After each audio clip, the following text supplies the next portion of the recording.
ভারত এই মুহূর্তে যুক্তরাষ্ট্রের সঙ্গে সম্পর্কের উন্নতির পথে হাঁটছে। ভারতের সঙ্গে যুক্তরাষ্ট্রের বাণিজ্যিক সম্পর্ক আরও গভীর করার উদ্দেশ্যে মার্কিন পণ্যের উপর আমদানির শুল্ক কমানোর সিদ্ধান্ত নিয়েছে ভারত। প্রধানমন্ত্রী নরেন্দ্র মোদীর যুক্তরাষ্ট্র সফরের আগেই নেওয়া হয়েছে এমন সিদ্ধান্ত। ভারতীয় সংবাদ মাধ্যমগুলোর প্রতিবেদন অনুযায়ী ভারত প্রায় ৩০টি মার্কিন পণ্যের উপর শুল্ক কমানোর পরিকল্পনা করেছে। এর মধ্যে ফুটওয়্যার থেকে বিভিন্ন উৎপাদন খাতের পণ্য রয়েছে। এর আগে ব্রিক্স দেশগুলোর ওপর শুল্ক বাড়ানোর হুমকি দিয়েছিল ডোনাল্ড ট্রাম্প।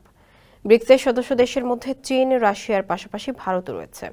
ট্রাম্প বলেছিলেন তিনি ব্রিক্স দেশগুলোর ওপর ১০০% শুল্ক আরোপ করবেন। তবে যুক্তরাষ্ট্রের সঙ্গে সম্পর্ক রক্ষার স্বার্থে ভারত জানিয়ে দিয়েছে তারা মার্কিন ডলার থেকে সরে যাবে না, কারণ ডলার বিশ্বের প্রধান মুদ্রা।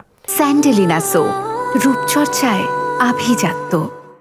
এই সিদ্ধান্তের আওতায় ভারতে বিলাসবহুল গাড়ি, সোলার সেল, সেমিকন্ডাক্টর ডিভাইস ও কেমিক্যালসের মতো পণ্যগুলোর শুল্ক কমানো হতে পারে।